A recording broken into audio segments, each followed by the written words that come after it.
প্রতি শব্দকথায় আপনাদের স্বাগতম। বর্ন টু বি ভিলেন পর্ব ১৩। সামনে লেকচার দিচ্ছেন প্রফেসর আনাম। আক্ষরিক অর্থে তিনি একজন সার্জন। সপ্তাহে ২ দিন ভার্সিটিতে লেকচার দেন।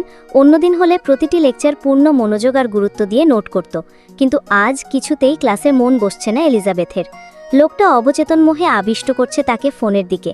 শেষমেশ হার মেনে নিল ইমামা। সে চুপিসারে ব্যাগ থেকে ফোন বের করে হোয়াটসঅ্যাপে গেল। সরাসরি লিখল, what can you do for me. Imama ভেবেছিল রিপ্লাই আসতে হয়তো সময় লাগবে, তবে না, এমন দ্রুতগতিতে প্রত্যুত্তর এলো যেন অপর পাশের মানুষটা আর টেক্সটের জন্যই অপেক্ষা করছিল। I can recreate all your book scenes. হিমস্পর্শী শিহরণে শিউরে উঠল ইমামা। হঠাৎই হৃদয়কুঠুরে হাওয়াই মিঠাইয়ের মতো লেপ্টে থাকা পুরুষালী শরীরের সুঘ্রাণটা আবারও নাকের ডগা ঘেঁষে বেড়ায়। ইমামা জিভ দিয়ে ঠোঁট ভিজিয়ে লিখল, what is your intention with me. সেটা না হয় সময় বলে দেবে। অকারণেই গলা শুকিয়ে যাচ্ছে। ইমামা দম নিল, তারপর অভ্যন্তরীণ কৌতূহল ধীরে ধীরে উগরে দিতে থাকে। আমি আপনার নাম জানতে চাই। নাম জেনে কি হবে? টেকনিক্যালি তার প্রশ্ন এড়িয়ে যাওয়ার চেষ্টা করল সে। তেরছা জবাবে ইমামার নাকের ডগায় বিরক্তি ফুটে ওঠে। ও তিক্ততার সাথে লিখল, আশ্চর্য, সেভ করার জন্য তো নাম লাগবে, নাকি ব্লক করে দেব? এবারের উত্তরটা এলো খুব রসিকতার সহিত। আমাকে ব্লক করার ক্ষমতা আপনার নেই ম্যাডাম, সেটা আপনি খুব ভালো জানেন।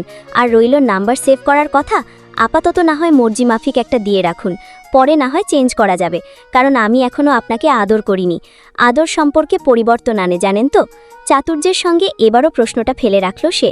এটা সত্য, ইমামা তাকে ব্লক দিতে পারবে না, দিতে পারে না সে। অজস্রবার চেষ্টা করেও বারবার ব্যর্থ হয়েছে সে।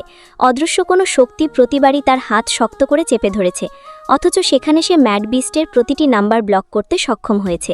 ইমামা বুঝতে পারছে he is a hard nut two crack, তাই সে বিকল্প পথে পা রাখল। কটাক্ষ করে লিখল, চিঠিগুলোতে আপনার নাম থাকে না কেন? নাকি আপনার পরিচয়ের মতোই চিঠিতে মিশে থাকা অনুভূতিগুলোও মিথ্যে? আর এখানেই ধরা খেল সে। কট্টর প্রশ্নবাণে লজ্জিত কিংবা জ্বলে ওঠার পরিবর্তে সুনিপুণ কৌশলে পাল্টা প্রশ্নের তীর ছুঁড়ে দেওয়া হলো তার দিকে। ওগুলোকে চিঠি বলে? এক মুহূর্তের জন্য থেমে গেল ইমামা, হাতের গতি হারালো। কিয়ৎক্ষণ অবুঝ ভঙ্গিতে মেসেজটার দিকে তাকিয়ে থেকে মুখে বিস্ময় মিশ্রিত হতবক ফুটিয়ে লিখল, মানে? চিঠি আর চিরকুটের মধ্যে পার্থক্যটা কি জানেন? হঠাৎ করেই নিজেকে সংকীর্ণ বোধের মনে হলো। সত্যি, এই মুহূর্তে চিঠি আর চিরকুটের পার্থক্যটাও ঠিক ধরতে পারছে না। তার এই অপটু জ্ঞান দেখে সে হয়তো তাচ্ছিল্যই করল, তাই তো পার্থক্যটা সে নিজেই তুলে ধরল। চিঠিতে প্রেরকের নাম থাকে, চিঠি সাধারণত ডাকের মাধ্যমে আসে, আর চিরকুট লোক মারফত দেওয়া হয়, যেখানে নামধাম লিখে দেওয়ার প্রয়োজন নেই। লজ্জায় মাথা কাটা যাওয়ার অবস্থা প্রায়। ইমামাকে এভাবে চোখ মুখ কুঁচকে ফেলতে দেখে ইব্রাত ভ্রু কুঁচকে দিকে তাকালো। অন্যদিকে ল্যাপটপের স্ক্রিনে ইমামার আরক্ত মুখ দেখে ঠোঁটের এক কোণ এলিয়ে হাসল রিচার্ড। ক্ষণমধ্যেই ইমামা নিজেকে ধাতস্থ করে আরেকটি প্রশ্ন ছুড়ল নিশানা বরাবর। আমি আপনার আসল পরিচয় জানতে চাই। একটা নাম না জানা অজ্ঞাত মানুষের সাথে আমি কথা বলতে পারবো না, সম্পর্কে জড়ানো তো দূরের ব্যাপার। আসল পরিচয় বলতে? একদম কথা ঘোরানোর চেষ্টা করবেন না। আমি আপনার সম্পর্কে সব কিছু জানি, শুধু জানতে চাই যেটা আমি জানি না। রিচার্ড ঠোঁট কামড়ে হাসল ইমামার মুখের দিকে। এবারও এত সহজে ধরা দিতে চাইল না সে। ঘুরিয়ে পেঁচিয়ে বলল, ওয়েট, একটা লিঙ্ক পাঠাচ্ছি, হতে পারে ভবিষ্যতে আপনার কাজে দিবে আয়রনি করার জন্য। পরপরই একটা লিঙ্ক এলো। ইমামা কৌতূহলবশত লিঙ্কে ক্লিক করল। সঙ্গে সঙ্গে এক ঝটকায় স্থির হয়ে গেল ও। চোখ দুটো বিস্ময়ে বড় হয়ে উঠল। মনে হলো যেন বুকটা এক মুহূর্তের জন্য থেমে গেছে। ও কাপা কাপা হাতে লিখল, মানে আপনি গ্যাংস্টার? স্ক্রিনের এক কোণে ক্ষীণ আওয়াজে বাজছে, I am gangster wife to anybody killer. ওপাশের জবাবটা এবারও রহস্যে ঘেরা, maybe yes maybe no, who knows. Imama গালিগালাজ পারে না, তবু আজ প্রবল ইচ্ছে হলো বলতে, আপনি আমার বালের গ্যাংস্টার। সামনে আসার সাহস নেই, আবার মুখে বড় বড় কথা মারায়। ওপাশের মানুষটা বোধহয় কোনো জাদু জানে, নয়তো এই মুহূর্তে কিভাবে বলে ফেলল, সামনে আসলে তো খেতে ইচ্ছে করবে। কাকে? হতবিহ্বল ইমামা চট করে লিখে ফেলার পর পোস্তালো, অবশ্য তোমাকেই। I am not food, but you are my most favorite dessert. Ridiculous. How cute you are, baby. এবার ইমামার মনে প্রবল ইচ্ছে ঝেঁকে বসলো এক নজর তাকে দেখার। আজ সে একটা জিনিস ভালো করে টের পেল, এই রহস্যময় মানুষটার সঙ্গে কথা বললে আর কোনো বিরহ তাকে ছুঁতে পারবে না। পরিবার থেকে দূরত্ব, বন্ধুত্বের সাথে ফাঁক, একের পর এক রহস্যে ডুবে যাওয়া, এসব কিছুই তাকে স্পর্শ করতে পারে না। যতক্ষণ লোকটা তার সাথে থাকে ততক্ষণ সে নিজেকে নিরাপদ মনে করে, যতই সে দূরে থাকুক না কেন। ইমামা ঘন নিঃশ্বাস ছেড়ে লিখল, আমি আপনাকে দেখতে চাই। প্রেমে পড়ার জন্য বুঝি দেখতে হয়? হয় না বুঝি? আমি তো না দেখেও 1000 বছর ভালোবেসে যেতে পারবো। এত মানুষের ভিড়ে আপনাকে খুঁজে বের করার জন্য হলেও তো দেখতে হবে। এমন তো কিছু ক্লু দিন যাতে করে হাজারের ভিড়ে আপনাকে চিনতে পারবো মিস্টার। এবার রিপ্লাই আসতে একটু সময় লেগেছিল, কিন্তু যখন এলো ইমামা অনুভব করলো তার নিঃশ্বাস হঠাৎই থেমে গেছে। একইভাবে সেও থেমে গেছে সেই সমুদ্রনীল চোখের গভীরে। অজান্তেই এক হাত চলে গেল তার বুকে, যেখানে হৃদয় ধকধক করছে, কিন্তু অবাক করার মতো সেই ধকনিও থেমে গেছে, স্থির হয়ে আছে সময়ের মাঝেই। মোহাচ্ছন্ন হয়ে নিগুড় দৃষ্টিতে সে তাকিয়ে থাকে স্ক্রিনের দিকে। অনিন্দ সুন্দর চোখের মালিক স্থির ও দৃঢ় বাক্যে সমুদ্রনীল চোখের নিচে লিখল, আশা করি এবার হাজারের মধ্যে থেকেও আপনি আমাকে চিনতে পারবেন। লোকটি ভুল বলেননি, তার চোখ অসীম নীল আকাশের মতো গভীর। চোখের তীক্ষ্ণ চাহনি তাকে হাজারের লোকের ভিড়ের মধ্যে থেকে আলাদা করে তাকে আলোকিত করবে। হঠাৎই ইমামার মনে পড়ে গেল প্রচলিত একটি কথা, the plan was never to fall in love but his eyes. মুহূর্তের মধ্যেই সমস্ত সংযম ভেঙে পড়ল, দ্বিধা উবে গেল, সব অনিশ্চয়তা মাটিতে মিশে গেল। ইমামা বুঝল সে নিজেকে হারিয়ে বসেছে। লোকটি ঠিকই তাকে তার জালে জড়িয়ে নিয়েছে, তার কথাই ঠিক ছিল, ইমামা তার প্রেমে পড়বে, সে বাধ্য করবে তার প্রেমে পড়তে। I know you are trying to trap me, right? I will kill you if you ever truly try something like that. Richard হাসল তার বোকা হরিণীর মুখে অবুঝের মতো কথা গুনে। তবে সে খুব আগ্রহ নিয়ে জানতে চাইল, ডু ইউ হ্যাভ ওয়েপন্স? থতমতো খেয়ে গেল ইমামা। সত্যি তার কাছে কোনো অস্ত্র নেই, কিন্তু এই মুহূর্তে এটা স্বীকার করা মানে হার মানা। হঠাৎ ইমামার দৃষ্টি গিয়ে ঠেকে বলপেনের ওপর। তৎক্ষণাৎ তার মাথায় বুদ্ধি খেলে গেল। সে বলপেনের তীক্ষ্ণ ধারালো নিব বের করে সেটার ছবি তুলে পাঠিয়ে লিখল, মাই ওয়েপন্স। রিচার্ডের ঠোঁটের কোণে সরু এক ব্যঙ্গ হাসি ফুটল, কিন্তু পরক্ষণেই হতচকিত দৃষ্টিতে থমকে গেল ইমামা। কেউ এতটা ধূর্ত আর কপট হতে পারে, এই ভাবনাতেই জমে গেল সে। স্ক্রিনে ওর ভ্যাবাচ্যাকা খাওয়া অভিব্যক্তি দেখে রিচার্ড নিচের ঠোঁটটা টেনে নিয়ে ধূর্ত হাসল। কথার মোড় ঘুরিয়ে উল্টো ইমামাকে বিব্রত করে দেয় রিচার্ড। জবাব না দিয়ে এমন কথা বলল যাতে ইমামা আরও লজ্জায় পড়ে গেল। সে ছবিটি ক্রপ করে ইমামার হাতের বড় বড় নখের ছবির সাথে একটা খোলা পিঠের ছবি পাঠিয়ে লিখল, ইয়র ব্যাটলফিল্ড বেবি। রিচার্ড উঠে দাঁড়ায়, বাজ পাখির মতো তীক্ষ্ণ দৃষ্টি স্ক্রিনে নিক্ষেপ করে দীর্ঘ দৃপ্ত পদক্ষেপে কনফারেন্স রুমের দিকে এগিয়ে যায়। ভরকে গেল ইমামা, চিবুক শক্ত হয় ওর, দাঁতে দাঁত চেপে লিখল, such a characterless. I am a gentleman to others but characterless only for you sweetie. রিপ্লাইয়ের গতি দেখে ইমামার মনে হলো উত্তর যেন আগেই প্রস্তুত ছিল। সে বুঝতে পারল এই লোককে এত সহজে টলানো যাবে না। ইমামা আবার লিখল, আপনার হাইট? ও খুঁটিয়ে খাটিয়ে সব জানতে চায়। তাকে দেখার প্রতি তার লাস্যময়ী হৃদয়ে অসীম আগ্রহ জেগেছে আজ। আরও ঝড়ের বেগে রিপ্লাই এলো এবার, কিন্তু কোনো মেসেজ নয়, একটা ভিডিওতে দেখা যাচ্ছে সুবিশাল একটি অফিস কক্ষ। যতটুকু দৃশ্যমান তাতে পুরো কেবিনটি আভিজাত্যপূর্ণ। ফোনটি টেবিলের উপর রাখা, ক্যামেরা চালু অবস্থায় ছিল, এমনভাবে যাতে ছাদ পর্যন্ত দেখা যাচ্ছে। হঠাৎ ক্যামেরার সামনে একটি ছায়ামূর্তি এসে দাঁড়ালো। পিঠ দেখা যাচ্ছিল শুধু, শরীরে কালো স্যুট। সেই ছায়ামূর্তি হঠাৎ শরীর টানার ভঙ্গিতে হাত উপরে উঠতেই তার হাত ছাদ ছুঁয়ে গেল।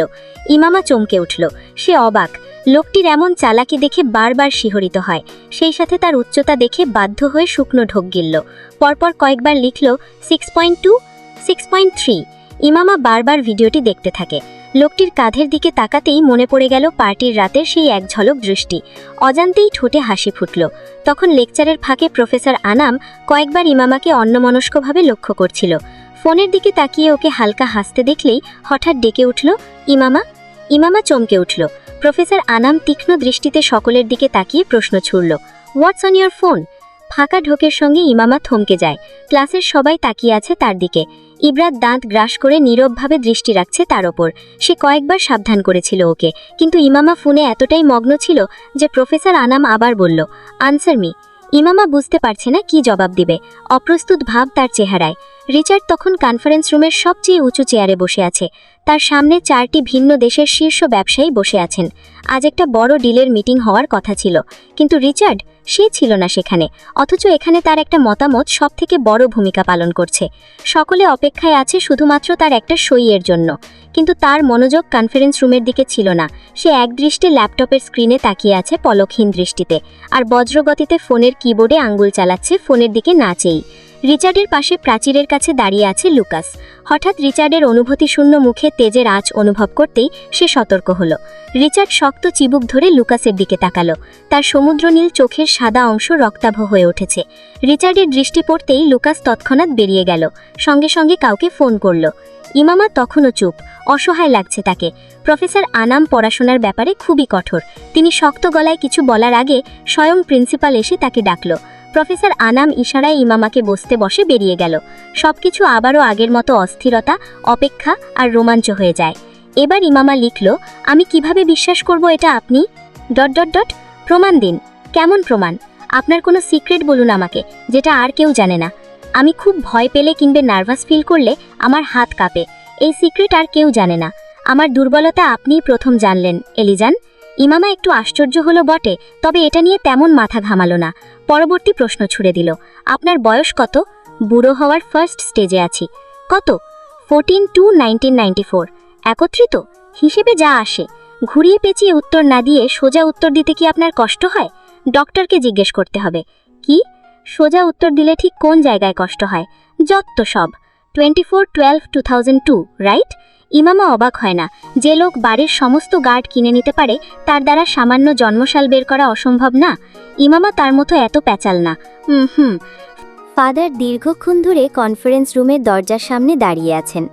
তার ঠিক পিছনে লুকাস ভীতু চোখে রিচার্ডের দিকে তাকিয়ে আছে, আর শুকনো ঢোক গিলছে বারবার। রিচার্ড ফোন আর ল্যাপটপে এতটাই ডুবেছিল যে ফাদারের উপস্থিতি টেরই পাননি। ফাদারের চোয়াল ক্রমশ শক্ত হয়ে উঠছে। 2 হাত শক্ত করে মুঠোবদ্ধ করে রেখেছেন।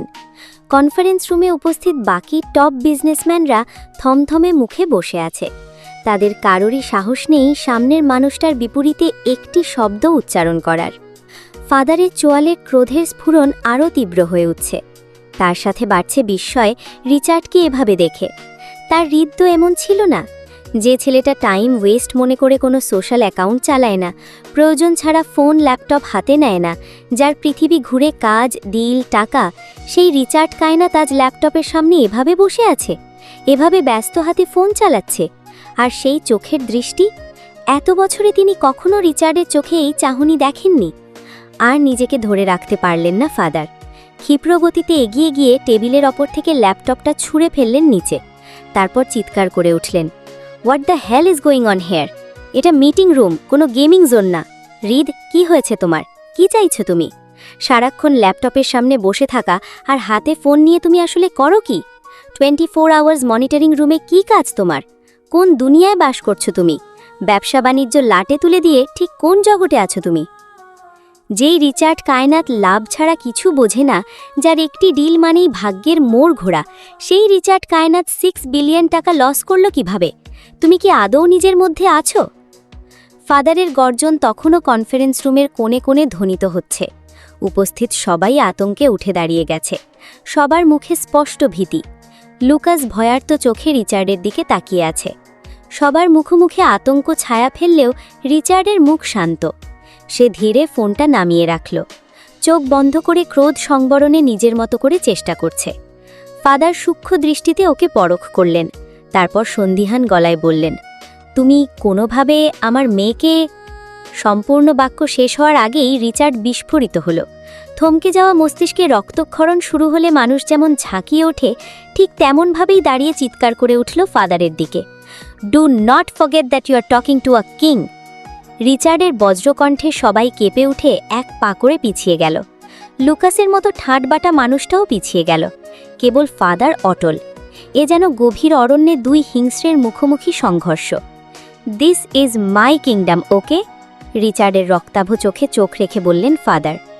রিচার্ড আর এক মুহূর্তও দাঁড়াল না। রাগে ফনা তুলে ওঠা সাপের মতো হনহনিয়ে বেরিয়ে গেল বাইরে। ফাদার 20 চোখে তাকিয়ে থাকে রিচার্ডের যাওয়ার পানে। নিজের আঁকা ছবিটার দিকে তাকিয়ে অবাক বিস্ময় হাঁ হয়ে রইল ইমামা। যেন নিজের হাতেই তৈরি করা এক স্বপ্নপুরুষকে প্রথমবার দেখছে সে। বিস্ময় আর মুগ্ধতা দুটোই ঝলমল করছে তার চোখে। লোকটাকে সত্যি বাস্তবেও এতটা অপার্থিব সুন্দর? ইদানিং যে মানুষটাকে নিয়ে সে দিনরাত ভাবছে, তার প্রতিটি আচরণ, প্রতিটি শব্দ, প্রতিটি দৃষ্টির ভাঁজ, সব খুঁটিনাটি জোড়া দিয়ে আজ রঙে ফুটিয়ে তুলেছে ইমামা। চোখে দিয়েছে গাঢ় নীল আভা। বাঁ গালে একটা ক্ষতের চিহ্ন, ডান গালে সৌন্দর্যের প্রতীক একটা টোল। চোয়ালে এঁকেছে কঠোর তীক্ষ্ণতা। যার কথায় এত ধার, তার মুখাবয়বেও সেই ধার তো নিশ্চয়ই হবে। আর পোশাকে দিয়েছে কালো রং। কেন যেন লোকটার সবকিছুতেই ইমামার মনে হয় কালোই তার রং, কালোই তার ছায়া। অন্য কোনো রং তার শরীর ছুঁতে পারে না, অন্য কোনো আভা তাকে ঘিরে ধরতে পারে না। রং তুলি নামিয়ে ইমামা ঘড়ির দিকে তাকালো। 12টা বেজে 15। ঈগলটার আসার সময় হয়ে গেছে। এদিনই ঈগলটার প্রতি ইমামার মায়া জমে গেছে। রোজই অপেক্ষা করে কখন সেটি জানালার ধারে ভিড়বে।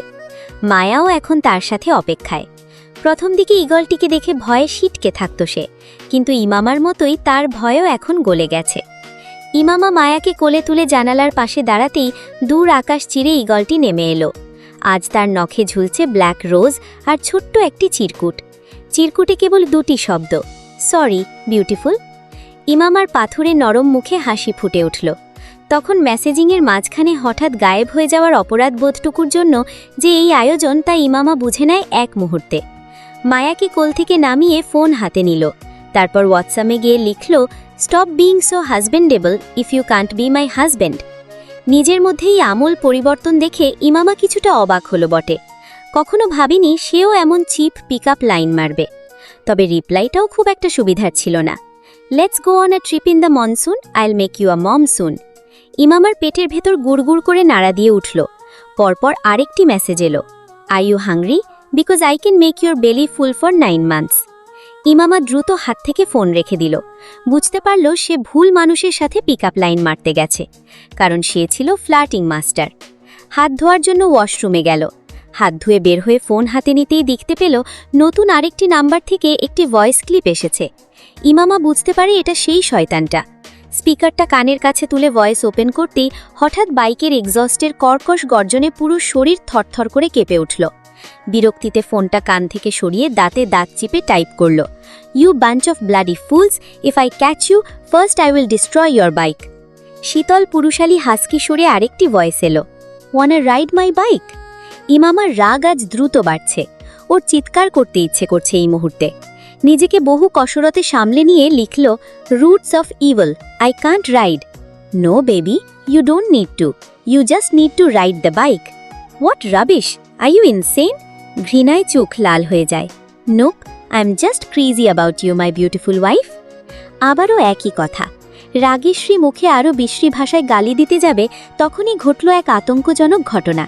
ইমামা কিছু লেখার আগেই তার কাছ থেকে অলৌকিকভাবে মেসেজ চলে যায়। ভাবি হয় বাচ্চা, আর ভাবি মায়ের সমতুল্য। আরেকবার ভাবিকে পচা কথা বললে ভাই কিন্তু কান মুলে দেবে। হতবিভল ইমামার চোয়াল ঝুলে যায়। ততোধিক বিস্ময়ে স্বতঃস্ফূর্তভাবে কলি কোমল ঠোঁট ফাঁক হয়ে গেল। তেমনি অধিক বিস্ময় নিয়ে ওপাশ থেকে রিপ্লাই এলো, মানে কে বলছিস তুই? আবার একই ঘটনা। অলৌকিকভাবে আরেকটি মেসেজ ছুটল তার তরফ থেকে। তবে এবার ছিল নিঃশব্দ হুমকি, ইয়র স্টেপ ফাদার। অত্যাধিক বিস্ময় আর ভীতি ঘন কুয়াশার মতো চারপাশ থেকে ঘিরে ধরল ওকে। এসব কি হচ্ছে? নাকি ফোন হ্যাক হয়েছে? কিন্তু এমন নিম্ন কাজ করতে করে কে? কিছু মনে হতেই অগ্নিশর্মা রাগে চিৎকার করে উঠল ইমামা। ধানমন্ডির 4 নম্বর রোড পিবিআই এর সদর দপ্তরের সামনে বেপরোয়া গতিতে ধেয়ে আসা বেগে লাল রঙের একটা R15V4 জোরসে ব্রেক কষল। পিচ ঢালা রাস্তার সাথে চাকার উগ্র ঘর্ষণে তৈরি কর্কশ শব্দে রাস্তার অপর প্রান্তে মার্বেল খেলা নিমজ্জিত পথশিশুরা হঠাৎ ঝাঁকুনি খেয়ে থরথর করে কেঁপে উঠল। কম্পিত চোখে সপ্রশ্ন দৃষ্টিতে তারা তাকিয়ে থাকল পিবিআই অফিসের রাস্তা লাগোয়া গেটের দিকে। বর্তমান বাংলার বুকে লেডি বাইকার এবং শরীরের সাথে আটসাট হয়ে দৈহিক গঠন ফুটিয়ে তোলা ইসলাম বিরোধী পোশাক এখন এতটাই মামুলি আর নিত্যনৈমিত্তিক হয়ে দাঁড়িয়েছে যে তাদের কারোরই তটস্থ চোখে চকিত ভাব লক্ষ্য করা যায়নি। তবে যখনই মেয়েটি হেলমেট খুলে কাঁধ ছুঁই ছুঁই চুলগুলো ঠিক করতে ডানে বামে মাথা নাড়তে শুরু করে, তখন তার ভিন্ন দেশীয় আদল আর নিখুঁত দেহ গঠন মুহূর্তেই সবাইকে স্তব্ধ করে দেয়। একজন অপরজনকে কনুই দিয়ে ইঙ্গিত করে ফিসফিস করে, দেখ দেখ, বিদেশি মাল। মেয়েটির শ্রবণ শক্তি ছিল হাঙরের মতো।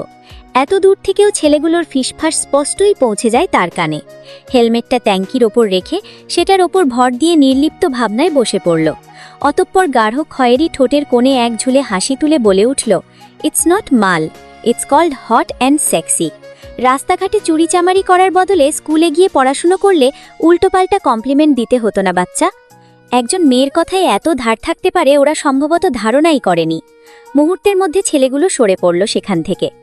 আজ রাতে দুমুঠো ডাল ভাত জোটানোর জন্য অন্য রাস্তা বেছে নিতে হবে তাদের। এই রোডে আজ আর আসবেন না তারা। এই সমাজে চোরের জন্য শাস্তি বরাদ্দ আছে, কিন্তু ক্ষুধার্তদের জন্য খাবারের ব্যবস্থা নেই। মেয়েটি বাঁকা হাসি দিয়ে ভাবলেশ ভিন্ন ভঙ্গিতে ভেতরের দিকে হাত ধরল। ব্রিফিং রুমে ঢোকার আগে তার চোখ আটকে গেল বাইরের দেওয়ালের দিকে। গত 4 বছরে পাওয়া বিকৃত মুখ যৌনকর্মীদের মরদে সারি করে টাঙানো রয়েছে। নিখোঁজ বিজ্ঞপ্তি হিসেবে সেগুলো ঝুলছে। তবে এখানে বিস্ময়কর সত্য হলো, এই 4 বছরে তাদের কারোর পরিচয় মেলেনি। না কারো নামে কোনো মিসিং ডায়েরি করা হয়েছে, না কেউ তাদের খোঁজ করেছে। এটা কি কেবলই এক আশ্চর্যজনক ঘটনা, নাকি এর আড়ালে লুকিয়ে আছে আরও ভয়ঙ্কর কোনো রহস্য? সে বিকৃত মুখগুলোর দিকে তাকিয়ে বাঁকা হাসি দিয়ে চলে যায়। তার হাসিতে ছিল কিছু একটা। রামপুরা, খিলগাঁও, রমনা, তেজগাঁও, সবুজবাগ, মতিঝিল সব থানা ইনচার্জরা, সঙ্গে একজন পিবিআই প্রধান এবং সিআইডি প্রধান মিলে সকলে ব্রিফিং রুমে অপেক্ষা করছেন নিউ ইয়র্কের এফবিআই এর জন্য। অনুপস্থিত কেবল একজন, ডিজিপির একমাত্র আদরের ছেলে, রোহিত হত্যার তদন্তকারী সিআইডি অফিসার মাহেশ হাসান। জানা গেছে বাইক অ্যাক্সিডেন্টের কারণে সে এখনও হাসপাতালে চিকিৎসাধীন। ব্রিফিং রুমে উপস্থিত সকল আইনরক্ষকের দাঁড় ঘুরে গেলেও এখনও রোহিত হত্যার কোনো সূত্র ধরা পড়েনি। রোহিত ছিলেন ডিজিপির একমাত্র ছেলে, অত্যন্ত আদরের। নিজের সর্বোচ্চ ক্ষমতা ব্যবহার করার পরেও যখন কোনো আশাজনক ফলাফল আসে না, তখন ডিজিপি ধীরে ধীরে বাংলাদেশের আইন বিভাগের ওপর থেকে ভরসা হারাতে শুরু করেন। তখন তার মন ভর করে ছোটবেলার বন্ধু মার্কিনের দিকে, যিনি ছিলেন এসএসির একজন ভেরিফাইড এবং অভিজ্ঞ এজেন্ট। মার্কিন তখন পরিবার সহ ভ্যাকেশনে সুইজারল্যান্ডে ছিল। তবুও বন্ধুর অসহায় অবস্থা দেখে হতাশ করেননি।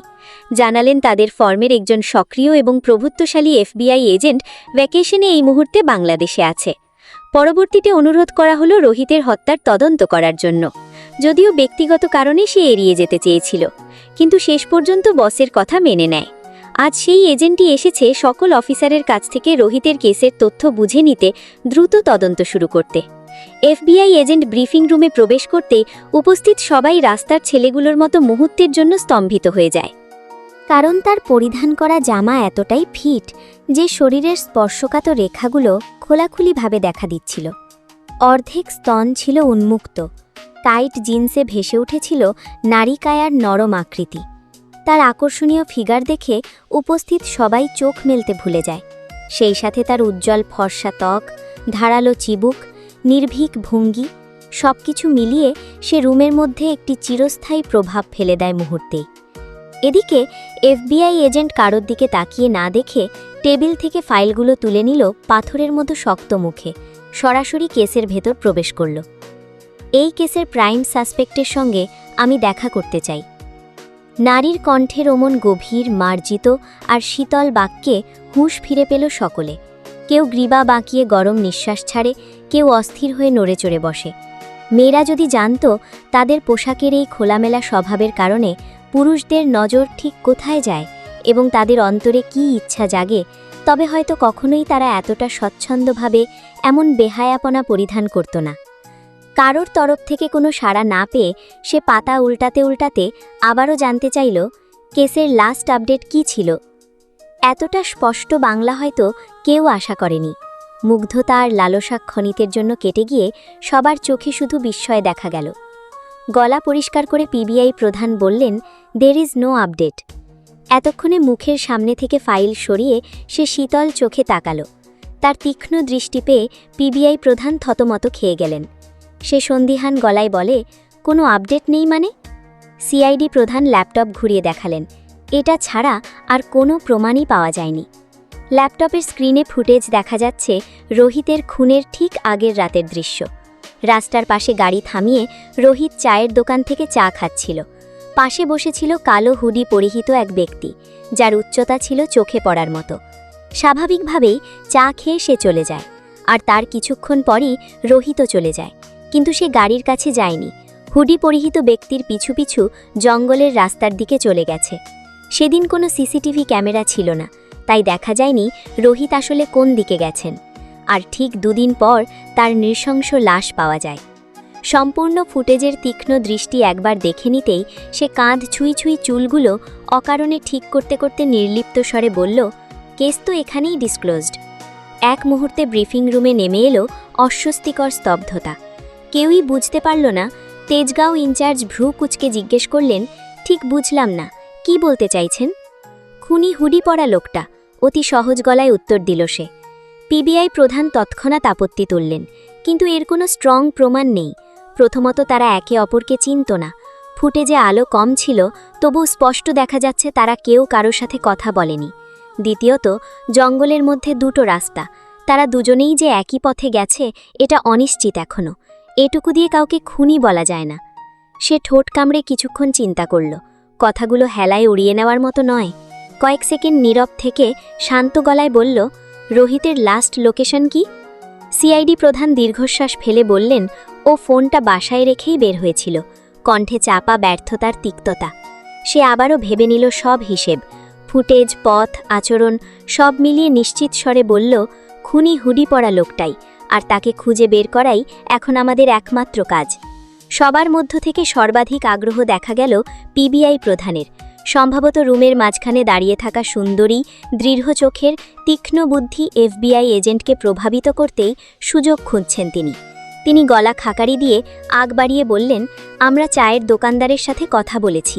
তিনি বলেছেন লোকটাকে তার একবারও সন্দেহজনক মনে হয়নি।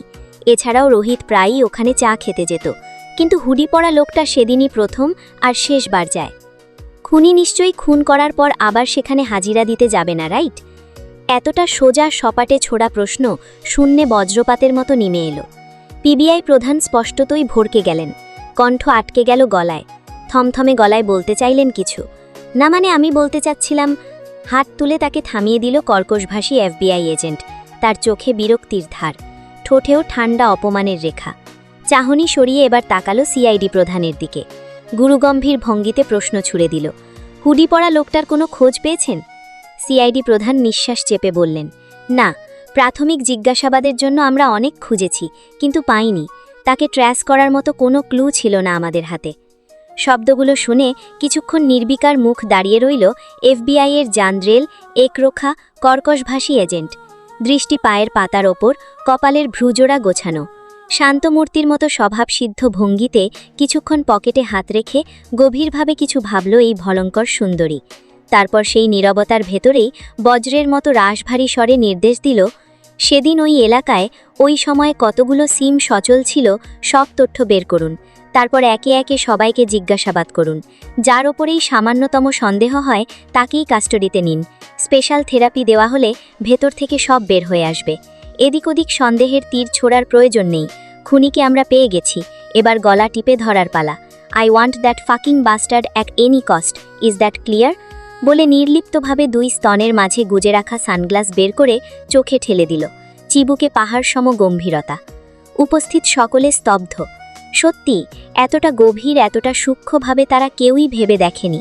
বয়সে তাদের হাঁটুর সমানেই তরুণী এফবিআই এজেন্টকে মুহূর্তেই অন্য চোখে দেখতে শুরু করল সবাই। তাদের কথোপকথন এখানেই শেষ হলো। তাকে দেখে মনে হলো এই কেসে তার উৎসাহ সামান্যই। যেমন অনেক তথাকথিত মুসলিম নামাজ ফরজ বলে কেবল আদায় করে ফরজ পালন করে, তেমনি সেও যেন যান্ত্রিকভাবে কেসটি সলভড করে দিতে হবে বলে সলভড করতে চাইছে। তার চোখে নেই উত্তেজনা, নেই আগুন, নেই কোনো আবেগ। সকলেই যখন চেয়ার সরিয়ে উঠতে শুরু করেছে, তখনই সে হঠাৎ বলে উঠল, আচ্ছা, ওই যৌনকর্মীদের কেসগুলো এখনো পেন্ডিং কেন? যে পিবিআই প্রধান এতক্ষণ নরম গলায় তার সাথে ভাব জমানোর চেষ্টা করছিলেন, এই প্রশ্ন শুনে তার মুখটাই বদলে গেল। রাগ, ঘৃণা আর উগ্রতার মিশেলে তেতে উঠলেন তিনি। ওদের সাথে এমনটাই হওয়া উচিত, যেমন কর্ম তেমন ফল। যে এদের খুন করেছে তাকে কুর্নি দিতে হয়। জানোয়ারগুলো, জাহান্নামেও এদের জায়গা হবে না। রুমের চারপাশে হঠাৎ নেমে আসে অস্বস্তিকর নীরবতা। সেক্স ওয়ার্কারদের প্রতি ঘৃণার স্রোত হঠাৎই পুরো পরিবেশটাই অন্ধকার করে দিল। এফবিআই এজেন্টের চোখ তখন অন্যরকম সংকুচিত। পতিতাদের সাথে শুতে খুব মজা, তাই না? ঠোঁটের কোণে তীক্ষ্ণ হাসি টেনে সরাসরি ছুড়ে দিল সে। কণ্ঠে ঠান্ডা তাচ্ছিল। লজ্জায় মুখ নামিয়ে নিলেও থেমে থাকলেন না পিবিআই প্রধান। এরা মানুষ, টাকার বিনিময়ে শরীর বিক্রি করে। হ্যাঁ, অনেকেই করে, কিন্তু এরা লোভী। নিজস্ব গ্যাং আছে এদের। এরা যাদের কাছে শরীর বিক্রি করে তাদেরই খুন করে সব লুটে নেয়। অনলাইনে এদের একটা সাইট আছে, সেখান থেকেই কাস্টমার ধরে। এদের বেশিরভাগ কাস্টমারই হয় মধ্যবয়স্ক লোক, বড় ব্যবসায়ী আর ডিভোর্সি। একান্ত সময় কাটানোর নামে এদের ভাড়া করে বাগানবাড়ি বা নির্জন জায়গায় নিয়ে যাওয়া হয়। অথচ এরা আগে থেকেই প্ল্যান সাজিয়ে রাখে। দেহ বিলানোর আড়ালে টাকা পয়সা, গয়না সবই তো নেয়, সাথে জীবনটাও। তাই তো ধরা পড়ার ভয়ে এদের দলের কেউ কোনো মিসিং ডায়েরি পর্যন্ত করে না, লাশও নিতে আসে না। মেয়েটি মনোযোগ দিয়ে পুরোটা শুনল। এ সমাজে বেশ্যাদের ধর্ষণ করা জায়েজ, অথচ সেই ধর্ষকরাই আবার গলা উঁচিয়ে তাদের বেশ্যা বলে গালি দেয়। কিন্তু এখানে ঘটনাটা অন্যরকম, খুবই অস্বাভাবিক। কার এমন ক্ষোভ এদের প্রতি? কেন এমন নৃশংসতা? ধানমন্ডি ৪ নম্বরে যখন তারা শিকারি নিয়ে আলোচনা করছিল, তখন সেই শিকারিই তার শিকার নিয়ে নৃশংস উল্লাসে মেতে উঠেছে। পরিত্যক্ত ল্যাবরেটরির ভেতর চারদিক চাপা অন্ধকারে ডুবে আছে। দেওয়ালের পুরনো লোহার পাইপে টপটাপ করে জল পড়ার আওয়াজ নিস্তব্ধতাকে আরও আতঙ্কময় করে তুলছে। ল্যাবের মাঝখানে রাখা ঠান্ডা ধাতব টেবিলের ওপর নিথর হয়ে শুয়ে আছে মেয়েটি। তার হাত পা শক্ত করে বাঁধা, এতটাই শক্ত যে নড়ার শক্তিটুকুও নেই। হঠাৎ টক করে ওপর থেকে একটি সাদা আলো জ্বলে ওঠে, ঠিক দন্তচিকিৎসকদের সেই তীক্ষ্ণ ধাতব আলো। আলোটা সোজা গিয়ে পড়ে কাঁপতে থাকা মেয়েটির মুখে। চোখ সংকুচিত করে মেয়েটি শ্বাস নিতে চেষ্টা করে, কিন্তু কোনো শব্দ বের হয় না। ধীরে ধীরে অন্ধকারের গভীরতা থেকে একটি অবয়ব এগিয়ে আসে। ক্ষীণ আলোর নিচে এসে থামতেই বোঝা যায় তার হাত দুটো সাদা গ্লাভসে ঢাকা, আর মুখে এক ধরনের তিক্ত কঠোরতা। তার কালো নিঃসার চোখের দিকে তাকাতেই মেয়েটির চোখ ভিজে ওঠে। মেয়েটি নিঃশব্দ কান্নায় ভেঙে পড়ে। ভয়, অসহায়তা আর অব্যক্ত যন্ত্রণায় কাঁপতে থাকে তার দৃষ্টি। তবুও মুখ দিয়ে কথা বের হয় না, কারণ আগেই তার জিহ্বা কেটে ফেলা হয়েছে। অবয়বটি কোনো কথা বলে না, শুধু ধীরে আর স্বাভাবিক শান্ত ভঙ্গিতে পকেট থেকে একটি চিকচিকে ধাতব ব্লেড বের করে। আলোয় ব্লেডের ধারটা ঠান্ডাভাবে জলজল করে ওঠে। তারপর নীরব ল্যাবের ভেতর শুরু হয় সেই মানুষটার অন্ধকার উল্লাস, শুরু হয় তার নিষ্ঠুরতা আর পৈশাচিক আনন্দ। সে প্রথমেই সূক্ষ্ম হিসেবি আর এমন নিখুঁতভাবে মেয়েটির ঠোঁটের চারপাশে ব্লেড চালায় যাতে মনে হয় সৌন্দর্য চর্চার ছদ্মবেশে মৃত্যুর নৃত্য শুরু করছে। ধীরে ধীরে সে ঠোঁটের চারপাশে ব্লেড চালাতে শুরু করে, ঠিক যেভাবে মেয়েরা লিপলাইনার দিয়ে ঠোঁট আট করে থাকে। কাটা জায়গা থেকে রক্তের ক্ষুদ্র রেখা বেয়ে নামতেই তার ঠোঁটে সর্বসুখ আনন্দ ফুটে ওঠে। শান্ত শীতল চোখে ফুটে পরম তৃপ্তি। অতঃপর ধীরে ধীরে তার ব্লেডের ধার বিকট নির্ভুলতায় নামে মেয়েটির ঠোঁটের গায়ে।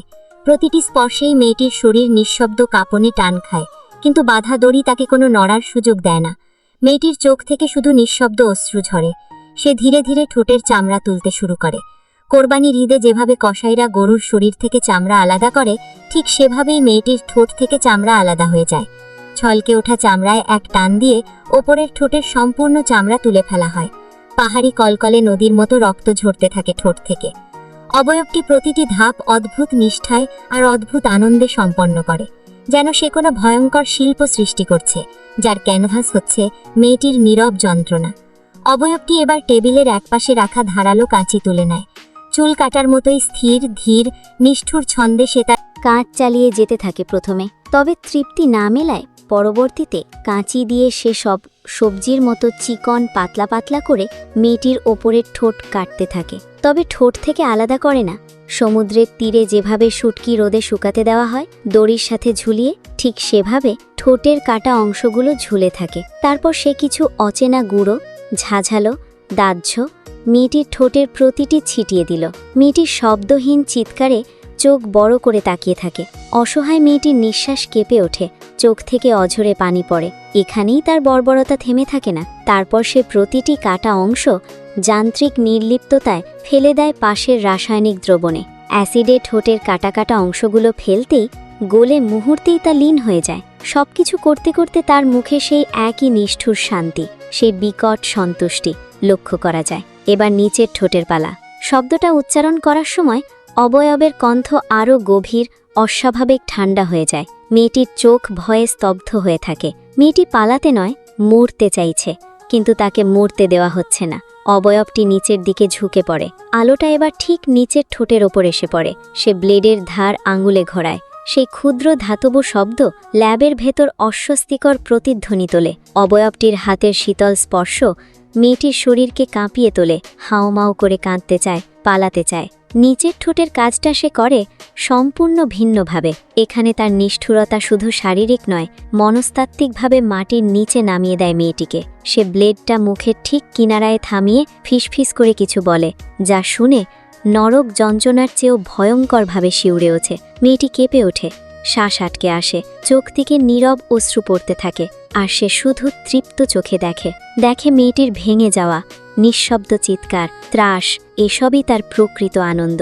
সে এক একে নিচের ঠোঁটের সব রগ টেনে টুনে ছিঁড়ে বের করে নেয় মাংসের ভেতর থেকে। তবে হঠাৎই ব্লেড অসাবধানতার জন্য তার হাতে লেগে অনেকটা কেটে যায়। মৃদু আর্তনাদ করে উঠল সে। বাঁ হাত দিয়ে ডান হাতের তালু শক্ত করে চেপে ধরে রক্তপাত ঠেকালো সে। অনেকটাই কেটে গেছে, এই হাতে আর কাটাকাটি সম্ভব না। সে মেয়েটার বিকৃত মুখের দিকে বিতৃষ্ণা ভরা চোখে চেয়ে হনহনিয়ে বেরিয়ে গেল। অন্ধকারাচ্ছন্ন ল্যাবে মেয়েটি ওভাবেই রক্তাক্ত মুখে পড়ে রইল। শরীরে একটা ফুলের আঘাতও নেই, যান নৃশংসতা সবই মুখে, ঠোঁটে। ঘন জঙ্গলের গভীরে দাঁড়িয়ে আছে এক ভাঙাচোরা কাঠের ঘর, সময়ের ভারে কুঁজো হয়ে পড়া এক নির্বাক স্মৃতি হয়ে। ভেতরে প্রবেশ করলেই বোঝা যায় এখানে নেই কোনো জীবনের ছাপ। একটা আধভাঙা কাঠের চৌকি ছাড়া কিছুই নেই। নেই আলো, নেই বাতাস, নেই মানুষের গন্ধ, শুধুই স্যাঁতসেঁতে অন্ধকার আর পচা কাঠের গন্ধ। কিন্তু এই নির্জন ময়লা অচেনা ঘরটাতেই রয়েছে এক অসম্ভব বিস্ময়, যা এখানে থাকার কথা নয়, ভাবারও নয়। ঘরের এক কোণে রাজকীয় ভঙ্গিতে দাঁড়িয়ে আছে সেই দামি হাই সিসি সুপারবাইক, বিশ্বের সবচেয়ে দামের মধ্যে একটি, যা কয়েকদিন আগেই সোশ্যাল মিডিয়ায় ঝড় তুলেছিল। ঘরটি যতই পরিত্যক্ত অযত্নে ডুবে থাকুক না কেন, বাইকটির ওপর নেই ধুলোর দাগ পর্যন্ত। মনে হয় প্রতিদিন কেউ এসে আঙুলের ছোঁয়ায় তাকে নতুন করে তোলার চেষ্টা করে। অন্ধকারের মাঝে উজ্জ্বল হয়ে আছে বাইকটির ধাতব দেহ। চৌকিটিতে উপুর হয়ে পড়ে আছে এক ব্যক্তি। চারদিকে ছড়িয়ে ছিটিয়ে রয়েছে পোড়া সিগারেটের ঠোঁটলা, ব্যবহৃত ইনজেকশন, ফাঁকা ওয়াইনের বোতল। সমস্ত ঘরটি নেশার জঞ্জালে ডুবে আছে। বদ্ধ দেয়ালের ভেতর মদের গন্ধ এতটাই ঘনীভূত যে নিঃশ্বাস নিতেও ভারী লাগে। কালো হুডি পরা লোকটির চোখ বন্ধ, কিন্তু তখনও মস্তিষ্ক সজাগ ছিল। অচেতন এক ঘোর তাকে ধীরে ধীরে টেনে নিচ্ছে। পাশে ছড়িয়ে থাকা ড্রাগস বলছে সে মাত্রই এই বিষ নিয়েছে, তবে এখনও সেই শক্তিশালী ড্রাগস তাকে পুরোপুরি গ্রাস করতে পারেনি। শুধু চোখের পাতা ভার হয়ে এসেছে, দেহ ঢলে পড়ছে, মাথা ঝাপসা কুয়াশায় ডুবে যাচ্ছে। তার চোখের কোণ তখনও ভেজা দাগ। হয়তো এই নেশাও তার বুকের গভীরে গুজে রাখা যন্ত্রণা মুছতে পারছে না। ঘুম তাকে ধীরে ধীরে তলিয়ে নিচ্ছিল। ঠিক তখনই কানে গোজা ব্লুটুথে ক্ষীণ এক সংকেত কেঁপে উঠল। মুহূর্তেই তার শরীর শক্ত হয়ে গেল, চোখ দুটো হঠাৎ খুলে উঠল। এক সেকেন্ডও নষ্ট না করে সে উঠে বসল। বুঝতে পারল জঙ্গলের নিস্তব্ধতা ভেদ করে কেউ প্রবেশ করেছে। দেরি করলে চলবে না। দ্রুত ডেরার বাইরে বেরিয়ে গিয়ে কয়েক গাছ দূরে এক বিশাল গাছের আড়ালে লুকিয়ে পড়ল। তার দৃষ্টি সোজা স্থির হয়ে আছে আধভাঙা সেই কাঠের ঘরের দিকে। ওখানেই লুকানো আছে তার জীবনের সবচেয়ে মূল্যবান জিনিসটি, তার শেষ স্মৃতি, তার শেষ নিঃশ্বাসের মতো প্রিয় সম্পদ। কিছুক্ষণ পরেই ঘরে ঢুকে পড়ে কয়েকজন। তাদের পোশাক, আচরণ বলে দেয় এরা সাধারণ কেউ নয়। তারা ঘরটাতে তন্ন তন্ন করে কিছু খুঁজতে থাকে, কিন্তু তারা আশানুরূপ জিনিসটি না পেয়ে আগুন ধরিয়ে দেয় ঘরে। মুহূর্তেই লেলিহান শিখায় জ্বলে ওঠে ভাঙাচোরা কাঠের দেওয়ালগুলো। আগুনের প্রথম শব্দটুকুতেই সে অনুভব করে তার বুকের মধ্যে কোথাও যেন ধপ করে কিছু ভেঙে গেল। ওই আধভাঙা ঘরে যা পুড়ছে সেটা শুধু দামি সুপারবাইক নয়, পুড়ছে তার আশ্রয়, তার শেষ স্মৃতি, তার হৃদয়ের একমাত্র অমূল্য অংশ। দূর থেকে দেখা যায় বাদামি চোখের সেই লোকটা ন্যাসো গার্ডদের সাথে কর্কশ ধারালো ভাষায় কি যেন বলছে। গাছের আড়ালে লুকিয়ে থাকা মানুষটার চোখ ধীরে ধীরে ভরে আসে। লোকেরা বলে রাজনীতি আর বাইক দুটোই ছেলেদের আবেগ আর শখের জায়গা, আর সেই আবেগ আর শখ যখন চোখের সামনে আগুনে পুড়তে থাকে তখন সবচেয়ে শক্ত মানুষটাও কাঁদে। তার চোখ দিয়ে যখন পানি পড়ছিল তখন ইমামা তার রুমে আয়নার সামনে দাঁড়িয়ে নাচছিল, দিলনাশিন না জানিন মেহরুবি মেহেজাবি ইয়ে সব হ্যাঁ তুমহারে নাম। ফোনের স্পিকারে ভেসে আসছে গান। ইমামা আয়নার সামনে দাঁড়িয়ে লিপস্টিক ছুঁয়ে দিচ্ছে ঠোঁটে। কথায় আছে মেয়েরা যখন প্রেমে পড়ে তখন তারা নতুন করে বাঁচতে শেখে। হৃদয়ের ভেতর সুখ জমা হয়, আর সেই সুখের হাত ধরেই শখ জন্ম নেয়। কখনো না সাজা সেই মেয়েটিও আজ অদ্ভুত এক আলোয় জ্বলে উঠেছে। ভেতরে জমে থাকা ভালোবাসা তাকে শেখাচ্ছে নতুন করে সাজতে, নতুন করে নিজেকে দেখতে। ইমামাও আজ ঠিক তেমনই নিজের আনন্দে, নিজের প্রেমে, নিজের সাজে উজ্জ্বল। ও গুনগুন করে গানের সাথে ঠোঁট মেলাচ্ছিল আর নিজের মনের আনন্দে সাজছিল। উল্লেখিত লাইনটা গাওয়ার মুহূর্তেই হঠাৎ মনে হলো লাইনগুলোর সাথে সেই লোকটা যে ধরা দিয়েও ধরা দেয় না, অথচ স্পর্শ থাকে কিন্তু নাগাল থাকে না, তার অদ্ভুত মিল। কুয়াশার ভেতর জোনাকের মতো লুকিয়ে থাকা মানুষটাও তো তাকে এভাবে নানান নামে ডাকে। এক এক সময় এক এক নামে ডাকতে ডাকতে তাকে শিহরিত করে দেয়। তার প্রতিটি ডাকে, প্রতিবারই নারী হৃদয় তরঙ্গে কেঁপে ওঠে। হঠাৎ করেই রমণীর দুলে ওঠা বুকের ভেতর উষ্ণ সুখ জমল।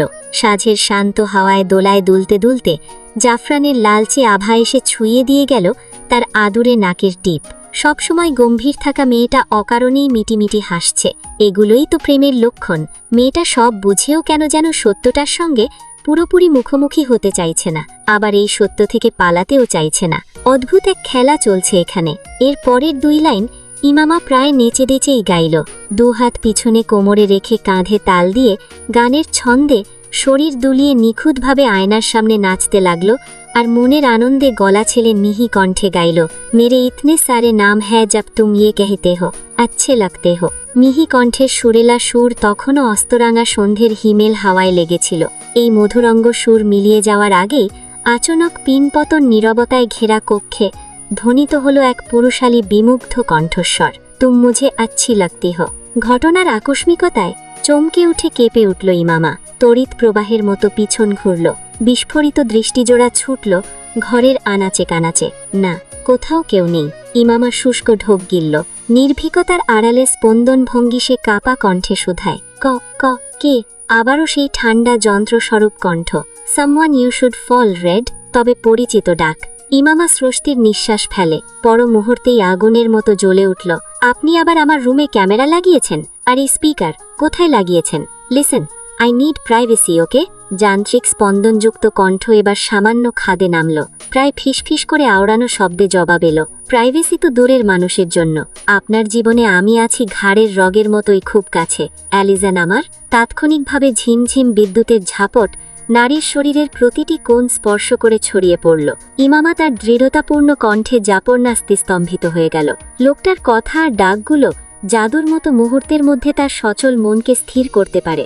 রাগের সব কারণ ভুলিয়ে দিতে পারে তার কণ্ঠের স্পর্শে। কণ্ঠ গভীর এবং আবেগহীন, তবে জাদুময়, মাদকের মতো তীব্র সেই কণ্ঠের রেশ।